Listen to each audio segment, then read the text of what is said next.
my name's Sarah and I'm really excited to show you how to assemble our 1DS wall-mounted sign holders.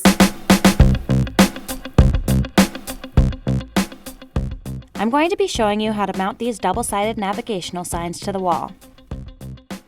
Here are the components that are included with the product: an aluminum bracket, a faux glass sign holder with protective lens inserts, 6 screws, and 2 brackets. First, use the aluminum base to mark where the 2 longer screws will go.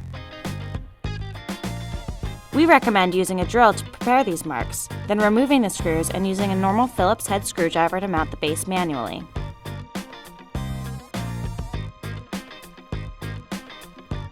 Insert the acrylic board onto the base and then lock it in place using the plastic brackets and tightening the screws.